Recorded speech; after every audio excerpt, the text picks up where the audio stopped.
Hello everyone. Rajasthan के culture में एक टॉपिक है दुर्ग। तो दुर्ग है, उसके अंदर ज़्यादातर हिस्ट्री का पार्ट भी आता है दुर्गों में कि भाई किसने बनवाया था, किस टाइम कौन सा साका हुआ था, ये वाला। तो सबसे पहले ये पढ़ेंगे दुर्ग में कौन एक दुर्ग पढ़ेंगे आज अपने चित्तौड़गढ़ दुर्ग। तो सबसे पहले है क्वेश्चन है कि निम्न में से कौन सा दुर्ग यूनेस्को की वर्ल्ड हेरिटेज साइट की सूची में शामिल है? मेहरानगढ़, तारागढ़, रणथंभौर या जूनागढ़। तो पहले आपको ये याद रखना है कि कौन कौन से हैं जो वर्ल्ड हेरिटेज साइट में सम्मिलित हैं। जो राजस्थान के 6 दुर्गों को सन 2013 के अंदर और इस यूनेस्को की वर्ल्ड हेरिटेज साइट की सूची में डाला गया था, जिसमें से 6 दुर्ग हैं। एक तो है कुंभलगढ़, एक है चित्तौड़गढ़, रणथंभौर, जैसलमेर, आमेर और गागरोन। ठीक है, अब हम देखेंगे कि दुर्ग कौन कौन से प्रकार के होते हैं। तो निम्न में से कौन से दुर्ग जल दुर्ग है, यानी हमारे यहाँ पर अलग अलग तरह के दुर्ग है। कोई जल के जो अंदर बना हुआ है तो उसे जल दुर्ग कहेंगे, या फिर कोई पर्वत के ऊपर है तो गिरि दुर्ग है, धानव दुर्ग है जी, यानी कि जो मिट्टी के बीच बना हुआ है। वनों में बना वन दुर्ग है, एरन दुर्ग है। पारिक यानी जिसके चारों ओर खाई हो, पारिक जैसे बीकानेर का दुर्ग है ना, जूनागढ़, जिसे ज़मीन का जेवर भी कहते हैं, वो कौन सा है? पारिक दुर्ग है। इसी प्रकार सैन्य दुर्ग भी हैं और सहाय दुर्ग भी हैं। तो देखेंगे कि दुर्ग कितने प्रकार के दुर्गों के प्रकार है। एक औद्दुक या जल दुर्ग। औद्दुक का मतलब होता है जल, यानी जिसके चारों ओर जल, जो चारों ओर से जल से घिरा हो।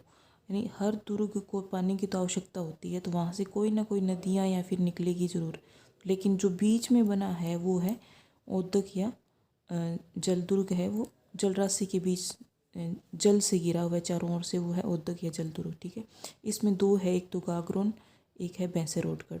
ये कैसे याद रखना है आपको? जैसे गाय और भैंस दोनों पानी पीती है, ऐसे याद है, गाय और भैंस। और तो जैसे मेरे ये नाम से है ना, आपको याद रह जाएगी भैंस और गा का मतलब गाय, भैंस और गाय पानी। ठीक है, ऐसे पानी पीती है जोड़ लो, या पानी में बैठती है, कुछ भी जोड़ो। तो गाय और भैंस है, वो है गागरोन, और भैंसरोटगढ़ है औद्दुक दुर्ग का उदाहरण। गिरी, ये राजस्थान के अधिकांश दुर्ग हैं वो आते हैं गिरी या पर्वत दुर्ग में, यानी पर्वतों के ऊपर बनाए हुए दुर्ग जो हैं वो आते हैं गिरी दुर्ग। तो ऐसे दुर्ग जो किसी ऊंचे पर्वत पर स्थित होते हैं, राजस्थान के अधिकांश दुर्ग इसी श्रेणी में आते हैं। धानव दुर्ग, ऐसे दुर्ग जो कि मरुभूमि के बीच बने। मरुभूमि कहाँ है? जैसलमेर, जो चित्तौड़, ये वाले दुर्ग होंगे। तो जैसलमेर का दुर्ग है वो चारों ओर मिट्टी से घिरा हुआ है, तो ये धानव दुर्ग की श्रेणी में आता है। ठीक है, वह वन दुर्ग, यानी चारों ओर वन है, तो सघन बीहड़ वन से बना हुआ दुर्ग वन दुर्ग कहलाता है। सिवाना का किला है, वो वन दुर्ग का उदाहरण है। एरन दुर्ग, यानी ऐसे दुर्ग जिसमें मार्ग में क्या हो, एरन दुर्ग जो है जिसके मार्ग में खाई, कांटे व पत्थर हो, क्या कहलाते हैं? एरन दुर्ग कहलाते हैं, जैसे चित्तौड़ व जालौर के दुर्ग।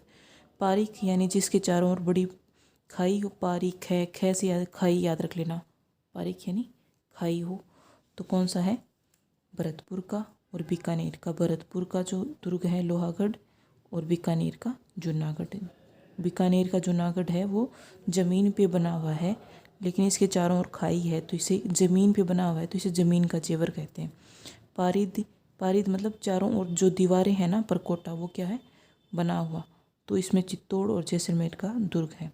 जैसलमेर का दुर्ग जो है वो पारिद दुर्ग में भी आता है और धानव दुर्ग में भी आता है, यानी मिट्टी के बीच में बना हुआ है लेकिन चारों ओर परकोटा है उसके, तो पारिद में भी आता है।